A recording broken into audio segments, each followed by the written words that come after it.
서울에 있는 한옥마을은 서촌과 북촌, 은평 한옥마을 이렇게 세 곳입니다. 서울시는 한옥 재창조 4.0 계획에 따라서 이 한옥마을을 10년 내 10곳 이상으로 확대하겠다는 구상인데요. 하지만 현재 한옥마을이 안고 있는 문제 만만치가 않습니다.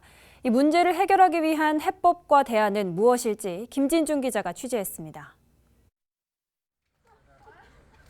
주민 거주지임을 알리는 푯말이 붙어 있지만 골목길 곳곳은 사진을 찍으려는 관광객들로 붐빕니다. 차량 한 대 지나기도 버거운 골목길. 숨막혀 살 수 없다는 현수막이 주민들의 고통을 대신 보여줍니다. 2010년 SH공사가 은평 뉴타운 내 156필지를 분양하며 2017년 모양이 갖춰진 은평 한옥마을입니다. 계획도시로 설계돼 한옥 주거단지는 물론 카페와 편의점이 들어선 상가, 전용 주차장과 화장실 등의 기반시설도 잘 갖춰져 있습니다. 10년간 10곳 이상의 한옥마을을 조성하겠다는 서울시. 학계 전문가는 서울시의 한옥 재창조 정책에 있어 간과해서는 안 되는 것이 바로 도시계획 측면이라고 조언합니다. 거주 동선과 수목, 조경 등을 통해 충분히 정주권이 보호되도록 단지 설계가 가능하다는 것. 계획과 설계 단계부터 거주민들의 정주권을 지켜줄 장치가 마련돼야 한다는 겁니다. 단지 계획할 때 그러한 입주민들의 사생활 보호와 정주 환경을 보호하는 측면과 그다음에 주차장 문제 그리고 근린 생활시설들 상가라든가 이것을 주민들의 생활 편의가 쉽게 제공되도록. 서울에 있는 한옥 8,500여 채 가운데 주거 용도의 한옥은 6,200여 채로 전체의 72%를 차지합니다. 이 수치는 과거에 비해서는 현저히 낮아졌는데요. 그만큼 한옥의 상업화가 가속화되고 있다는 겁니다. 주거 용도 한옥은 2006년 80%였던 것이 2020년대 70%대로 낮아졌지만 근린 생활 용도는 2006년 9.2%에서 2020년 25%로 급상승했습니다.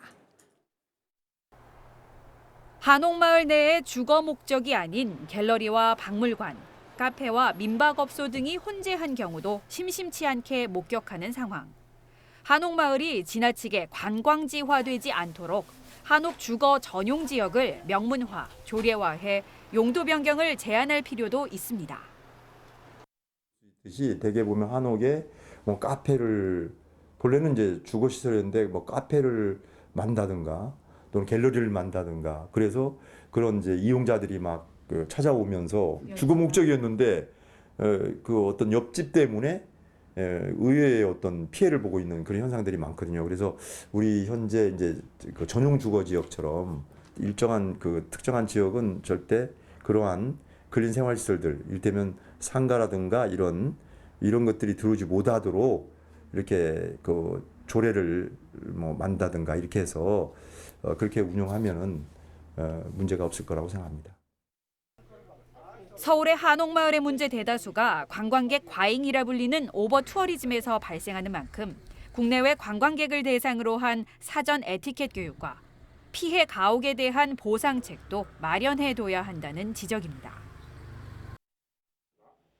간단하게 10분이든 15분이든 간에 이 주위가 한옥이라는 어떤 우리나라의 어떤 고유문물을 보는 것도 좋고 굉장히 즐기는 것도 좋으신데 여기에 들어갔을 때의 인근에 있는 주거지 피해를 설명을 하고 어떤 부분들 좀 조심할 필요가 있다라는 부분들을 사전 교육을 통해 가지고 뭔가를 주입을 좀 시키고 그다음에 또 법제화 형태로 좀 가르쳐갈 부분들 자체는 왜냐하면 이렇게 피해를 어느 정도 받는 어떤 집에 대해서는 충분하게 적절한 보상을 좀 해준다. 관광지와 거주지라는 두 가치가 공존하는 한옥마을. 주민 정주권 보호를 위한 기본이 바로잡혀야 우리 전통 가옥인 한옥의 아름다움을 지키고 세계인과 공유하는 일도 가능한 겁니다. BTV 뉴스 김진중입니다.